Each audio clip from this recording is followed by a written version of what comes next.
Hello, good afternoon. My name is Persia. I'm the Director of Global Sales at Aeras Aviation.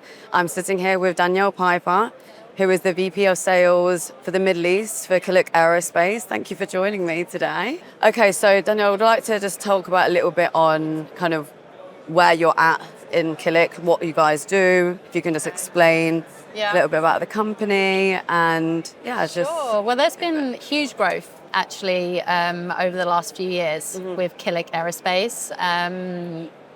We're a very similar team. We've been together a long time. We've all got a lot of industry experience, but so our bread and butter has always been buying assets, tearing them down, and then obviously repairing the parts, selling them back to the airlines and the MROs. So we changed during COVID and we went into the business jet world, which actually carried us through COVID, which was great. Was that a decision because of COVID, or was that always in kind of the long-term business plan? No, actually at the time we had TES, which was an MRO for Honeywell APUs. And then Bombardier approached us to sell piece parts for business jet aircraft, and we took on that contract just before COVID. Sure. So it was kind of a blessing for us when the commercial world went, south. We had the business jet business. There was obviously a lot How lucky that was kind of so there at the ready for you to pull through. So the great thing about that is we didn't lose any people, really, and then we built that business, and then actually Killick Holdings sold that on, and they sold the parts business on the business jets as well as part of that. Sure. So we probably returned back to commercial, which was great because it was a lot. We could focus again on the commercial world, and but our relationship with Honeywell grew as well. So we then took on a distribution contract with them, which covers the NGS system on Is that the still Boeing. happening now? That is still happening, yeah. So Honeywell the Honeywell website will actually refer you to Killick Aerospace for those exclusive parts, which is great. And we're expanding that also, and there's going to be new announcements this year on additional programs with the 5th stage bleed valve, and also another product as well. So it's all a little bit new. Stay tuned, so we can talk about that a little bit more as those SBs and the announcement from Honeywell comes through. So great. What is the size of Killick Aerospace now? So we're about 50 people now across worldwide. So we have offices in, obviously our main office is in Dublin, and then we have sales offices around the world. And we also have warehouses in the US, in Dublin, Singapore. So and we have all where you need to be. Yeah, exactly. Basically. And then consignment stock here with our sort of customers throughout the world as well. So, but it was all changed last year for me. I know. You've become a neighbour. Yeah, indeed. Yeah. So I used to head up the EMEA region. So that was Europe, Middle East, and Africa. And what we noticed is obviously the Middle East and was growing very, very fast over the last few years. And what do you think? Why do you think that is? What do you think is causing that growth? I think I think a lot of it is where it's located. So you've got Dubai as a hub, particularly for stopovers, and I think that's one of the main reasons. I think also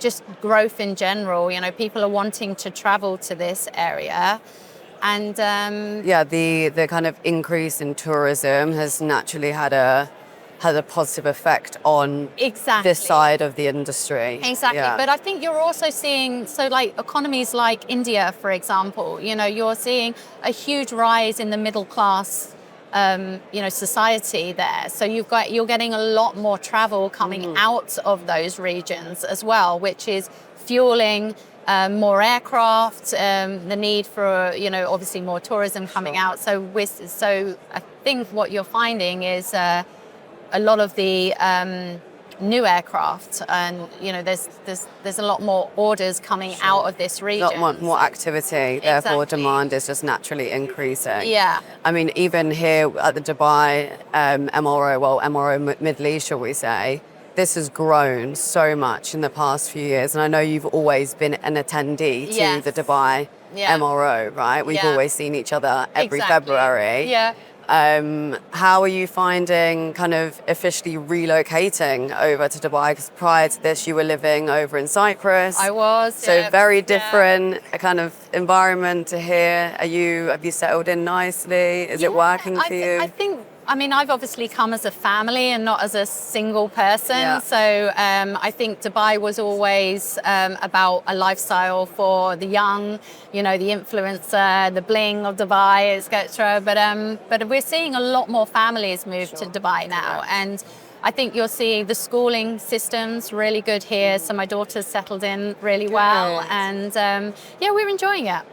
The weather isn't so different, obviously, from Cyprus. It's but apart from obviously the extreme heats in the summer. Yeah. So that Got to take the rough with the smooth. Yeah, indeed. Yeah. This time of year is fabulous. It's a great time to have the MRO here. Yeah, definitely. But like you said, and it kickstarts the year, right? If you hadn't Yeah. attended, the couple of conferences that happened in January, this is the first major conference of the year, so it allows you to really touch base with the industry following the Christmas holidays. Absolutely, yeah. It kind of sets the tone for the year, doesn't it? So, but like you said, this conference has grown so much. If you just think a few years ago, I mean, both of us, we used to walk the floor in these conferences, correct. and we're now exhibiting. I know. And, Your first booth at the Dubai MRO, Indeed, or yes. your first booth? First booth here. Just We've been doing the London and the US MROs exhibiting for many years. So, but this was our first time that we've actually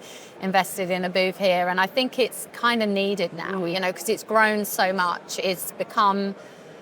If you don't lock people down into meetings, it's difficult to see everyone. 100%. Yeah. So obviously, with your relocation. The exhibiting at the Dubai MRO, is Killick kind of seeing the market here really growing for you guys? Are you supplying a lot of engines or airframe into the Middle East or into Dubai itself? I think being established in Europe and obviously having the Middle East and Africa, etc., attached to that region, and being a small team, we recognized that we didn't have enough focus. We weren't giving enough attention to the end users and MROs and also traders like yourself here. And so I think it was a little bit of a natural transition to split that region, and I think it's worked very well for us. So we still have the European team, and they're just focusing on that side of things now. And your focus is here. Yeah, now. We've set up new the territory. Here. Well, not new, but a lot of the customers we have been dealing with for many years, but it's just having that focus, knowing that we've now got a base here, and eventually we obviously want to expand. The Honeywell product in particular, because of the exclusivity on that distribution, these customers have to come to us. So it's important to build those relationships. Understand and be in the right time zone as well. Yes, definitely. You can't do everything from different parts of the world. It just doesn't work. You need to have kind of feet on the ground here as well. Yeah, exactly. So for us, it was more of a customer support thing. We wanted to show that we were giving the attention that this region deserved, and it's worked very well for us in the last 6 months. I'm glad to hear that. It's been really, really good. Yeah. So. Obviously, you've had a life before Killick Aerospace. Yeah. Can we just touch on how you got into the world of aviation and where did it start? Okay. Where is it going? So back a few years. Okay, so actually it was accounting that got me into aviation originally. So I joined an OEM called Ultra Electronics based in London. And and then I moved from the accounts department into customer support, and so that was really starting to become a lot customer focused. And they were supplier for the Airbus product at the time, and Yeah, and then I moved into AR, which was an aftermarket company. This is in the UK? That is also in the UK. So I was based at the London office there, and I worked for about 7 years with them. And I've been with Killick now for 13 years. So amazing. So so you've really seen it kind of grow and transition and go through all the different restructures. Yeah, I mean, we were a small team when we first began, and but incredibly, even at those early stages, you know, we still have many of those original people that are still that's really good as well. And I think it's a good sign when you have the same people working for the same company over an extended period of time. I know it's very easy in this industry to kind of flip after a year, go somewhere else. So that really shows it's a good company to work for, and they look after their team. And they've created avenues, you know. So when I first started for Killick, I was inside sales. So, you know, I was supporting the sales manager at the time. And I think as long as you're creating avenues for the young people that you're bringing into the industry, then, you know, the loyalty grows, and it means that they can continue to grow as a person with their experience as well. So that is something that I champion, actually. You know, when I moved here from running the Europe office, you know, it was my sales director that then took my position, you know, in that region, which was great because he was so ready for that position as well. And then obviously now we're going to do the same here, hopefully. You know, we're going to build a team. Incredible. And it's probably the most exciting thing, you know, when you get to... And it's great for Aeras. I mean, we've been here for 8 years. And I feel like we were one of the kind of main... You were one of the pioneers, I think. Aftermarket traders in the city. Definitely. I can't talk about the UAE as a whole. And we've really established ourselves. We have our warehouse in Miami, but we're looking to open up a space here in Dubai at DWC Airport. We're going to have an engine storage facility as well. Because we found more and more customers are asking us, do you have stock located in Dubai? And with everything coming out of Miami, it's great for the US and European customers, but for Middle Eastern or Asian operators, MROs or resellers, it's quite a big cost to ship all the way from the States. So having a base here is important, and obviously you're kind of going into that.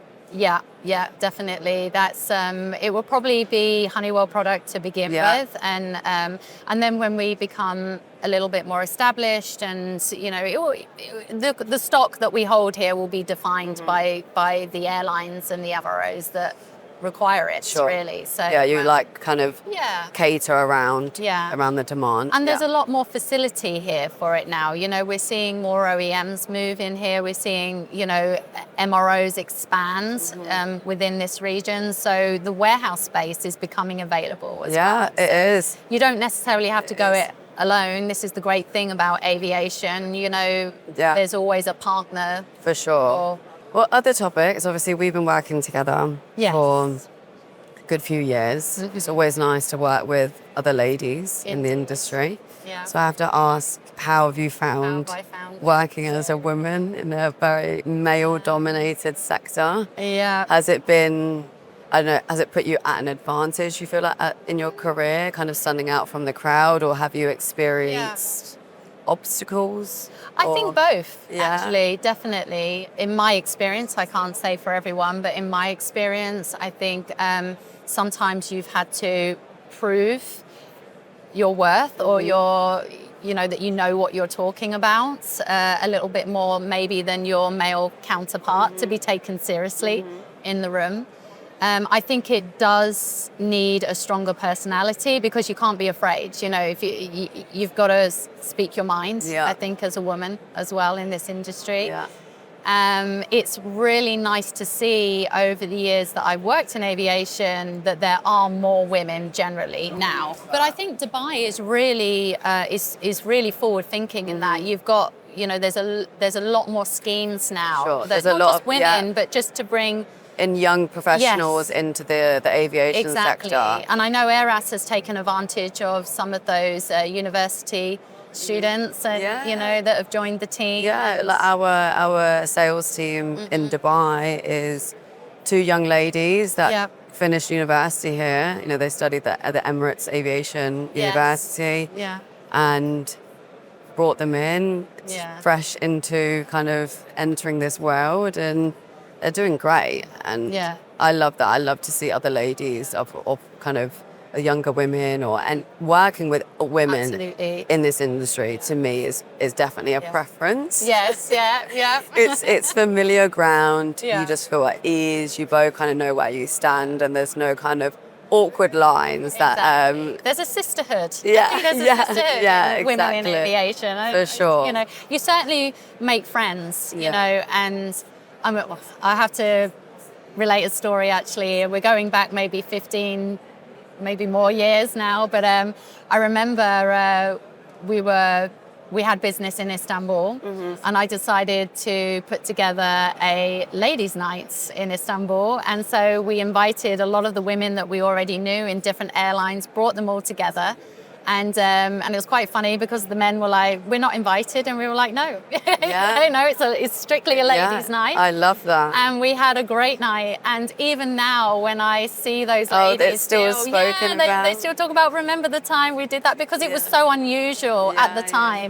Even though back then in Istanbul, there were still many women in aviation as well. So, but yeah, no, it's just something I think is quite unique. And yeah, but it's always nice though when you enter a room and it's just a sea of navy and grey and black suits, and you can just come dressed, you know, in something a little bit brighter. And you know, Definitely. I love that. I you do love definitely making- stand out, and Yeah. it's fun. It's a fun industry to work Yeah. in as a woman. There's a few little obstacles that you have to navigate through, Yes, but yeah.